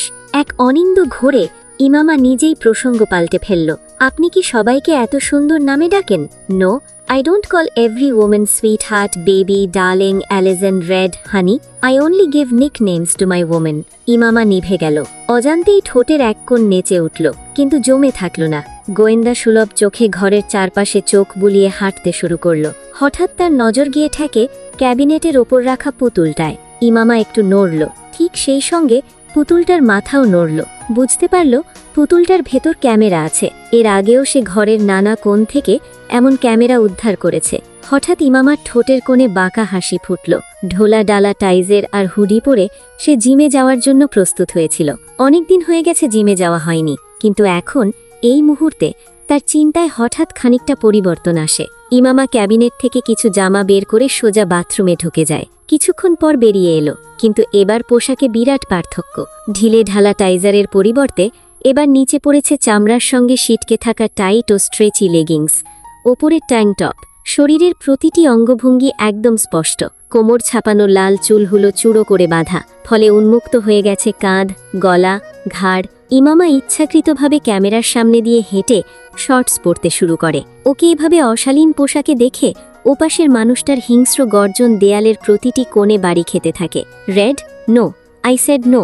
ইমামা উঠে দাঁড়ালো, ক্যামেরার সামনে মুখ নিয়ে ফিসফিসিয়ে বলল, মাই লাইফ, মাই রুলস, বলে হাতে একটা জ্যাকেট নিয়ে বেরিয়ে গেল। তারপর কিছুক্ষণ নীরবতা, শুধু শোনা যায় গরম নিঃশ্বাসের শব্দ। অতঃপর পুরুষালী হাস্কি স্বর, you are hotter than I imagined, our meeting will be amazing, my fucking dark red. ভিড় আর কোলাহলের ভিড়ে দমবন্ধ লাগে যে মানুষটির, সেই ইমান ওয়াসিম নিজের স্থায়ী ঠিকানা গড়ে তুলেছেন শহর থেকে অনেকটা দূরে, এক নির্জন ঢালু অঞ্চলে। এলির জীবনে চাকচিক্য পিছনে ফেলে চাঁদনি আকাশের নরম আলয়ে দাঁড়িয়ে আছে ওয়াসিম ভিলা। সন্ধ্যার শীতল বাতাসে ভর করে নেমে আসছে ডিসেম্বরের কাঁপুনি। চারদিকের হিমেলতা যেন নিঃশব্দে গায়ে জড়িয়ে ধরছে ইমামাকে। পরনের জ্যাকেটের চেন টেনে গেট পেরোয় সে। গাড়ি নেয়নি সাথে। ওয়াসিম ভিলা থেকে জিমের পথটা ঢালু হলেও খুব বেশি দূরত্ব নয়। ঢাল বেয়ে নিচে নামলেই সরু রাস্তা, আর তার ঠিক অপর পাশে জিমের উঁচু কাঁচঘেরা ভবন। ইমন সাথে আসতে চাইছিল, কিন্তু ইমামা রাজি হয়নি। তবে অবচেতন মন বলছে আজ কিছু হতে যাচ্ছে। রাস্তার দুই ধারে দাঁড়িয়ে থাকা ঘন সবুজ গাছগুলো জঙ্গলের মতো নিষ্পন্দ। দুকদম এগোতেই হঠাৎ পুরো পরিবেশে ঘন কালো আঁধার নেমে এলো। একসঙ্গে নিভে গেল রাস্তার পাশের সব আলো। ইমামা চমকে ঘাড় ঘুরিয়ে পিছন তাকিয়ে দেখল ওয়াসিম ভিলাও ডুবে আছে একই অস্বাভাবিক অন্ধকারে। ও ভাবল হয়তো বিদ্যুৎ বিভ্রাট, যদিও এমনটা বছরে একবারও ঘটে না। তবুও সে হাঁটা থামাল না। চাঁদের স্বচ্ছ আলো পথ চিনতে যথেষ্ট ছিল। ফোনের ফ্ল্যাশলাইট জ্বালানোর প্রয়োজনও হয়নি। অথচ তার কুরুচিপূর্ণ পোশাকের আড়ালে থাকা প্রতিটি অঙ্গরেখাকে শহরের কদর্য চোখ থেকে রক্ষা করতে সমগ্র শহরের বিদ্যুৎ সংযোগ জোরপূর্বক ছিন্ন করে দেওয়া হলো। নির্বোধ সে তা জানতেই পারল না তার নিরাপত্তার বিনিময়ে আলোহীন এক নগরী ঢেকে গেল গভীর অন্ধকারে। ইমামা হাঁটতে হাঁটতে ফিরে গেল সেদিনের সেই বিচিত্র মুহূর্তে, যেদিন তার অবচেতন মনই তাকে জানিয়ে দিয়েছিল লোকটা তার ফোন হ্যাক করেছে। প্রথমে বিক্ষিপ্ত রাগে একের পর এক কল করছিল সে, কিন্তু কেউ ফোন তোলে না, রিভিউও করে না। ধীরে ধীরে ইমামার ভেতরে জমতে থাকা রাগ আগুনের মতো ফেটে উঠছিল। কয়েকবার মনে হয়েছিল ফোনটাই ছুঁড়ে ভেঙে ফেলবে, কিন্তু পরক্ষণেই মাথায় এসে যায় যে একবার হ্যাক করতে পেরেছে, সে চাইলে বারবারই করবে। ঠিক তখনই হঠাৎ তার খোলা জানালার ফ্রেমে 4টে হাত একসাথে ভেসে উঠল। ভয়ে শরীরের রক্ত ঠান্ডা হয়ে গেল ইমামার। ফোন ফসকে মেঝেতে পড়ল, কিন্তু পরের সেকেন্ডেই আতঙ্কের জায়গায় আসে বিস্ময়। জানালার ওপাশ থেকে উঁকি দিচ্ছে দুই পরিচিত মুখ, ইবরাত আর হিয়া। মই বেয়ে উঠে আসা সেই দুজন এক লাফে রুমে ঢুকে ইমামাকে জড়িয়ে ধরল। হিয়া ইবরাতের মতোই কেঁদে কেঁদে নিজের ভুল স্বীকার করল, ক্ষমা চাইতে লাগল। ইবরাত মাথা নিচু করে চুপ ছিল। হতবিহ্বল ইমামা কিছুই বুঝে উঠতে পারছিল না। তবে এটা স্পষ্ট, ওদের এই হঠাৎ আচরণের পেছনে অদৃশ্য কারিগর সেই লোকটাই, সেটা তখনও তার অজানা। বিহ্বল ইমামা তখন নিজেও নিজের আবেগ সামলাতে পারেনি। হঠাৎ করেই ওদের জাপটে ধরে কেঁদে উঠেছিল। তিনজনের কান্নাকাটির সেই ছোট্ট ঝড় থেমে গেলে ইবরাত আর হিয়া হঠাৎ জানালো আজ রাতে তারা লং ড্রাইভে বেরোবে। ইমামা তড়িঘড়ি করে আপত্তি জানালো। যদিও মধ্যে রজনীতে খোলা আকাশের নিচে বন্ধুদের সাথে লং ড্রাইভে যাওয়ার ইচ্ছে তার বহুদিনের, তবে বাবার কঠোরতা আর মায়ের কর্কশ আচরণের কাছে কখনোই সে কথা মুখ ফুটে বলতে পারেনি। ইচ্ছে ছিল, তবে সাহস ছিল না।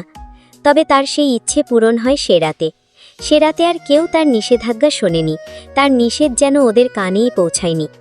জোর করে হাত ধরে মই দিয়ে সাবধানে নিচে নামিয়ে আনে ওরা। গার্ডগুলো ইমান ওয়াসিমের নিয়ন্ত্রণে ছিল না বেধায় কেউ ওদের দেখেও কিছু বলেনি। সেদিন যেভাবে ইমামা চুপিসারে বেরিয়েছিল ঠিক একইভাবে বেরোলো তিনজন। আর আশ্চর্যের বিষয়, হুবহু সেই জায়গাতেই একইভাবে দাঁড়িয়েছিল সেই কালো গাড়িটা। বন্দিত্বের বুক ফুঁড়ে যখন নিজের বহুদিনের অব্যক্ত ইচ্ছে হঠাৎ বাস্তব হয়ে উঠল, তখন আর নিজেকে থামাতে পারেনি ইমামা। গাড়িটাকে দূর থেকে দেখেই চিৎকার করতে করতে ছুটে যায় সে। সেদিন ড্রাইভটা করেছে ইমামা নিজ হাতে। রাত 4টের পর তারা ফিরেছিল। সেই অবিস্মরণীয় রাত ইমামা কখনোই ভুলবে না। সেদিন পৃথিবীর সব শেকল খুলে গিয়েছিল। কোনো গার্ড ছিল না, কোনো বাধা ছিল না, কোনো নিয়মের শীতল শাসন ছিল না।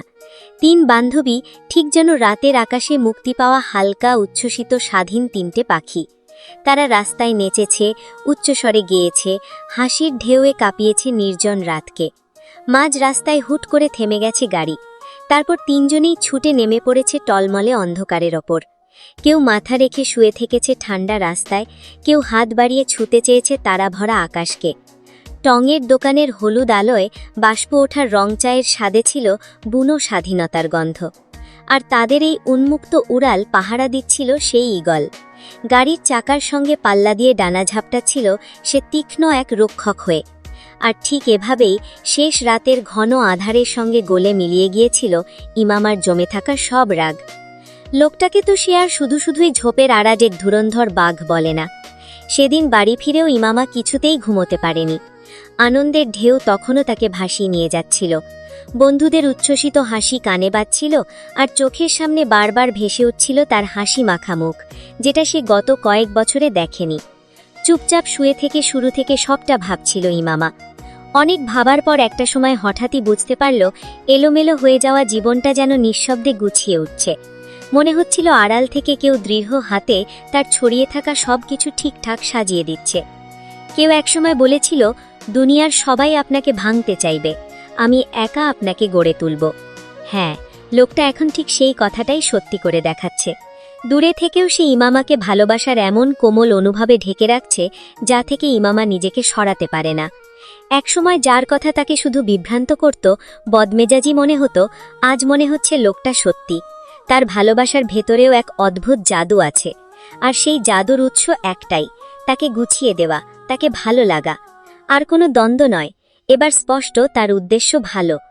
একসময় যে অচেনা নম্বরের কল আর হুমকি তাকে কুড়ি কুড়ি খেত, এখন সেসব আর আসে না। যে মায়ের কর্কশ শব্দে তার বুক হু হু করে উঠত, কান্না চেপে রাখতে রাখতে গলা শুকিয়ে যেত, তবু সে বেহায়ার মতো একটু আদরের আশায় মায়ের কাছে ছুটে যেত। কিন্তু এখন আর যেতে হয় না। এখন আর সে আদরের সামান্য টুকরোর জন্য তৃষ্ণার্ত থাকে না। এখন তার মনে হয় সারাক্ষণ কেউ তাকে নরম অদৃশ্য স্নেহে আচ্ছন্ন করে রাখছে। একসময় যে বন্ধুরা ভুল বুঝে দূরে সরে গিয়েছিল, তারা ধীরে ধীরে ফিরে আসছে। স্বল্পভাষী ইমামার আর একা লাগে না। তার মনে হয় সারাক্ষণ কেউ তার পাশে হাঁটে, তার নিঃশ্বাসের ফাঁকে ফাঁকে কেউ আছে নীরবে। তার একাকী জীবনের সঙ্গী হয়েছে মায়া। আর সে এখন আর কাঁদতে পারে না, কাঁদতে দেওয়া হয় না তাকে। তার মনে হয় তার চোখ থেকে এক ফোঁটা অশ্রু ঝরলেই কারোর বুকের ভেতর তীব্র ঝড় উঠে, কারোর মাথায় আগুন চেপে বসে।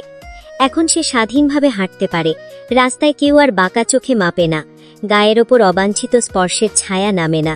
সে প্রথমবারের মতো নিজেকে এতটা নিরাপদ মনে করছে, কারণ কেউ একজন দূর থেকে পাহারা দেয় তাকে অদৃশ্য ঢাল হয়ে। এখন তার জীবনে এমন একজন মানুষ আছে যাকে সে যে কোনো সময় কাছে পায়। তাদের মধ্যে যোজন যোজন দূরত্ব থাকলেও মানুষটা তাকে প্রতিটি মুহূর্তে অনুভব করায় সে আছে, পাশেই আছে। লোকটা জাদুঘর, সত্যিই জাদুঘর। কাকে কিভাবে কাবু করতে হয়, কিভাবে হৃদয়ের গভীরতম জায়গায় নরম করে আঘাত করতে হয়, তা সে নিখুঁতভাবে জানে। রাগ গলে গিয়ে ভোরবেলা ইমামা তাকে কল করেছিল। ধীর কণ্ঠে শুধু একটাই প্রশ্ন করেছিল, আমি সত্যিই এত ভালোবাসার যোগ্য? ওপাশে কিছুক্ষণ নীরবতা, তারপর খুব স্থির গভীর সুরে উত্তর এলো, ভালোবাসা অদ্ভুত এক জিনিস, যাকে দেয় সবটা দেয়, আবার কারো কাছ থেকে কেড়ে নেয় সবটা। আপনাকে আমি সবটা দিতে প্রস্তুত, এলিজান। সেদিনের সেই অমলিন ক্ষণ, অমৃত স্মৃতি আর গুরুগম্ভীর পুরুষালী কণ্ঠের বিমুগ্ধ সে বাক্য আজও শ্রুতির কিনারায় গভীর মন্ত্রোচ্চারণের মতো প্রতিধ্বনি তোলে। রূপলাবণ্যে মত্তা নারীর পাথর ঢাকা কোমল মুখশ্রীতে ফুটে ওঠে নরম দীপ্তি। রক্তাভ আদুরে ঠোঁটের এক কোণ ঢেলে পড়ে শিরশিরে অনুভূতির তাড়নায়। ইমামা এখন অনুভব করছে, গভীরভাবে অনুভব করছে অন্ধকারের কিনারায় দাঁড়ানো সেই অচেনা পুরুষটিকে। সে নত স্বীকার করছে ভালোবাসার কাছে। সবশেষে সেও ভালোবেসে ফেলেছে তাকে। তো যাকে ভালোবাসা যায় তাকে নিশ্চয়ই একটু বাজিয়ে দেখাও যায়, তাই না? সুতরাং আজ দেখা যাক তার জেলেসি লেভেল। ইমামা হাঁটতে হাঁটতে হঠাৎ খেয়াল করল তার বরাবর একটা মানব ছায়া হাঁটছে তার সাথে। তৎক্ষণাৎ সতর্ক হল সে। সচকিত চোখের মণিযুগল ঘুরিয়ে মন্থর গতিতে গ্রীবা বেঁকে পাশে তাকায় সে। সেই মুহূর্তেও নিঃশ্বাস আটকে ছিল বুকের ভিতর। তবে সেখানে কোনো ভয় ছিল না, ছিল হৃদয়ের দোলাচাল। মনোমঞ্জিল থেকে আভাস আসছিল হয়তো সে হবে, সেই লোকটা নিশ্চয়ই আজ সামনে আসবে, এসে কঠিন গলায় শাসিয়ে বলবে, are you out of your mind? তারপর তীব্র অধিকার সলব নিজের গায়ে চাপানো কালো ওভারকোট দিয়ে তাকে ঢেকে দেবে। অবশেষে দৃঢ়বদ্ধ বেষ্টনে চেপে ধরে সকল অশুভ দৃষ্টি থেকে অদৃশ্য করে ফেলবে। কিন্তু না, অপ্রকাশ্য রহস্যে ঢেকে থাকা মানুষটি আজও আসেনি হৃদয়ের রুক্ষ ভূমি প্রেমবর্ষণের বানভাসী জোয়ারে ভাসিয়ে নিয়ে যাওয়ার জন্য। সে হলো বাতাসের মতো, শরীর ছুঁয়ে দেয়, অস্তিত্ব টের পাইয়ে দেয়, তবু ধরতে গেলে আঙুল ফাঁকি দিয়ে মিলিয়ে যায়। সে থাকে কিন্তু ছোঁয়া যায় না, শুধু অনুভবের নিঃশব্দ স্পর্শে বেঁচে থাকে। ইমামা আলগোছে ভারী শ্বাস ফেলে সতর্পণে প্রশ্ন ছুড়ে, আপনার নাম যেন কি? ইমামা ছিল রাস্তার ডান পাশে, আর ছায়ামানব ছিল বামে। তাও রাস্তা ছাড়িয়ে গাছের সরু লাইন ধরে সরু দীর্ঘ পদযুগল ধীর কদমে ফেলে এগিয়ে যাচ্ছিল। ছায়ায় মোড়া সেই নীরব মানব হয়তো ভাবেনি এত সহজে ধরা পড়ে যাবে, আর ধরা পড়ে গেলেও যে চিৎকার চেঁচামেচির পরিবর্তে সপাটে এমন প্রশ্ন তেড়ে আসবে তা যে ছিল কল্পনীয়, সেটা তার ভেবাচাকা খাওয়া অভিব্যক্তিতে ফুটে ওঠে। মেয়েটা যে খুব চালাক সেটা সে এতদিনে বুঝতে পেরেছিল, কিন্তু সবসময় বসের দেওয়া সতর্কবাণী ওর থেকে সাবধানে থাকবে always. She is sly, solid and impossible to fool. এর যথাযথ কারণ খুঁজে পেল। সামান্য গলা খাকারির শব্দ শোনা গেল। তারপর বাতাসে মিশে এলো বেগবান কণ্ঠের নিচু স্বর। Nicholas, known as Naso. ওই যে আরেকজন ছিল মোটা করে, তার নাম গুদামের বস্তার মতো দেখতে, সুস্বাস্থ্যবান আর অমাবস্যার অন্ধকারে ঢাকা লোকটাকে সরাসরি কালো বলতে পারছিল না ইমামা। ওর ইতস্তত ভাব বুঝতে পেরে ন্যাসো নিজে থেকে বলল, ওর নাম লুকাস। ওটাকে কোন দেশ থেকে আমদানি করেছে আপনার boss? Luca African. Oh I see. আবার নিস্তব্ধতা। ন্যাসো যান্ত্রিক ভঙ্গিতে উত্তর দিয়ে এমনভাবে চুপ করে গেল যেন তার অস্তিত্বই নেই এখানে। ইমামা শেষমেশ নীরবতা ভেঙে জিজ্ঞেস করল, তা আজ আপনার বস কেন পাঠিয়েছে আপনাকে? সেই একই ঠান্ডা রোবোটিক স্বর, আপনাকে নজরে রাখার জন্য। কিন্তু আপনি তো চোখ বন্ধ করে হাঁটছেন। কথা শেষ হতেই সামনের ছোট্ট গর্তে হুড়মুড় করে পড়ে গেল ন্যাসো। বসের কমান্ড ফলো করতে গিয়ে এভাবে এক মেয়ের সামনে লজ্জায় পড়তে হবে, এটা বোধহয় তার ক্যালকুলেশনে ছিল না। মৃদু শব্দ করে উঠে ন্যাসো, কিন্তু ইমামার হাসি শুনে দ্রুত উঠে দাঁড়ালো। শরীর ঝেড়ে শুকনো পাতা আর মাটি ফেলতে লাগলো তড়িঘড়ি। নিজেকে ঠিক করতে করতে ইতস্তত কণ্ঠে বলল, sorry but I love my brown eyes. Imama হাসি গুটিয়ে নিল। নিজের মতো হাঁটতে হাঁটতে বলল, আমার একটা কাজ করবেন? আবার সেই রোবোটিক কণ্ঠ, অফকোর্স ম্যাম। আজ আপনাকে আপনার বসকে মিথ্যে বলতে হবে। Sorry ma'am. আচ্ছা দুটো? Sorry ma'am. আচ্ছা একটা? No ma'am. Please? Sorry ma'am. Imama বিরক্ত হলো। আচ্ছা তাহলে বলুন আজ আপনাকে ঠিক কোন কাজে পাঠানো হয়েছে? ন্যাসো এবার একদম যন্ত্রের মতো বলল, পুরো শহর বিদ্যুৎ সংযোগ বিচ্ছিন্ন, তাই বস আপনাকে দেখতে পারছে না। আমার ডান কাঁধে ক্যামেরা আছে, আপনি রেকর্ড হচ্ছেন ম্যাম। কিছুক্ষণের মধ্যেই ফুটেজ বসের কাছে পৌঁছে যাবে। ইমামা মনে মনে মুখ বাঁকালো। দরদি ভালোবাসা এমন উথলে উঠেছে যে এক মুহূর্ত চোখের সামনে না দেখলে চলে না, অথচ কাছে আসতে পারে না। যত সব নাটক। কিছুক্ষণ চিন্তা করে ইমামা ধীর গলায় জিজ্ঞেস করলো, তা আপনার বস কি বলেছে জানা যাবে? বলেছে শহরের বুকে হেঁটে যাচ্ছে তার ব্যক্তিগত নারী, যাকে দেখার এখতিয়ার রয়েছে শুধুমাত্র তার। তিনি ছাড়া সকল পুরুষের জন্য আপনি হারাম। ইমামা জিমে পা রাখতেই দুটি অদ্ভুত ঘটনা একসাথে ঘটল। প্রথমত তার প্রবেশের সঙ্গে সঙ্গেই ফিরে এলো বিদ্যুৎ। বিদ্যুৎ টিমটিম করে জ্বলে উঠল সব লাইট, সচল হলো সব ক্যামেরা। দ্বিতীয়ত গোটা জিম অস্বাভাবিকভাবে ফাঁকা, কাক পক্ষীও নেই। শহরের এমন নামকরা জিম হঠাৎ এত নির্জন, বিষয়টা কোনোভাবেই হজম করতে পারল না ইমামা। আর যদি আজ সত্যি অফ ডে হতো তাহলে গেট তার জন্য খোলা থাকতো না নিশ্চয়ই। প্রশ্নগুলোর ভিড়ের মাঝে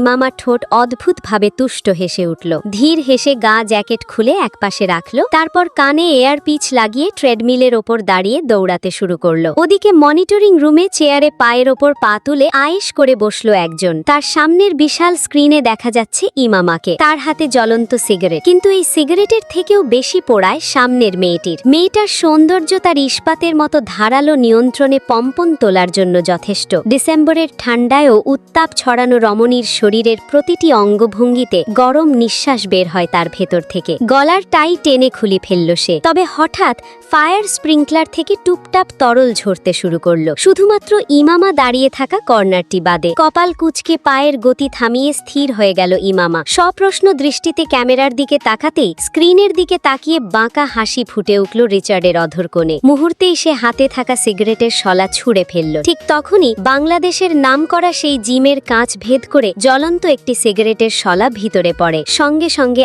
আগুন দাউ দাউ করে উঠল। দূর থেকে ছায়ামুখী কাউকে দৌড়ে পালাতে দেখা যায়। আগুন দেখা মাত্র শিরদাঁড়া বিয়ে শীত নেমে গেল ইমামার। ঠিক সেই মুহূর্তে আগুনের লালাভ আলোয় থরথর করে ওঠা জিম জুড়ে বজ্র কণ্ঠের মতো গর্জে উঠল কেউ, এই আল্লাহবন্দি, এই শুনে রাখ, your life my rules, okay darling, and if I say no then no means fucking no, got it my fucking dark red. আগুন দেখে যতটা ভয় পেয়েছিল তার চেয়েও বেশি আতঙ্ক ছড়িয়ে দিল স্পিকারের মধ্য দিয়ে ভেসে আসা হুঙ্কার। ইমামা পিছাতে গিয়ে ছিটকে পড়ে গেল। আগুন ক্রমশ তার দিকে তেড়ে আসছে। ভয়ে এক কোণে গুটিয়ে বসলো ও। জবথুবু হয়ে কাঁপছে পুরো শরীর। ও ভেবেছিল কিছু একটা ঘটবে, কিন্তু এত ভয়ঙ্কর হবে সেটা কল্পনাও করেনি। হঠাৎ ধোঁয়া আর অগ্নির মধ্যেই যে তখনকার নিস্তব্ধতার ভিতরে লুকানো বিশাল ঝড়ের আভাস ছিল, তার নিম্ন মস্তিষ্ক এখন সেটা ধরতে সক্ষম হয়। ইমামা কাঁপতে কাঁপতে বলে, আপনি কি আমাকে আগুনে পুড়িয়ে মারতে চাইছেন? প্রত্যুত্তরের পরিবর্তে আসে বিদঘুটে হাসির ঝংকার। আগুন এখনো ওর থেকে অনেকটা দূরে থাকলেও তাপ ওর নরম চামড়া ছুঁয়ে দিচ্ছে। দিশেহারা সে এদিক ওদিক তাকায়, কিন্তু না, কেউ নেই। ইমামার চোখে ভয়। ও কাঁপা কাঁপা গলায় আবার বলে, আপনি না আমাকে ভালোবাসেন?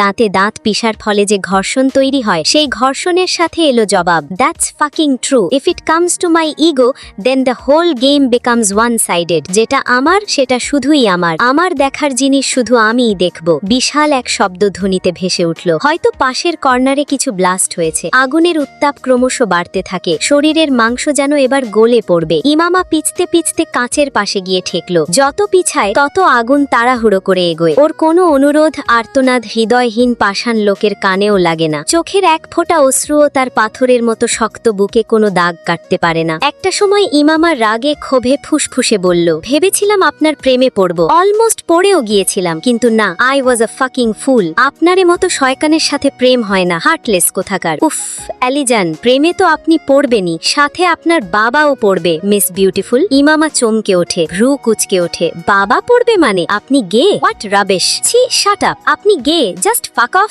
না, আপনি গে! ফালতু কথাবার্তা, চিরবিড় করে সে। তাহলে প্রমাণ দিন আপনি গে না। কি প্রমাণ? এক্ষুনি আগুন নেভানোর ব্যবস্থা করুন। এই প্রমাণ তো এভাবে দেয় না বেব, এই প্রমাণ দিবে আমার চাঁদ। কাঁপতে কাঁপতে ইমামা ভড়কে গেল। চাঁদ?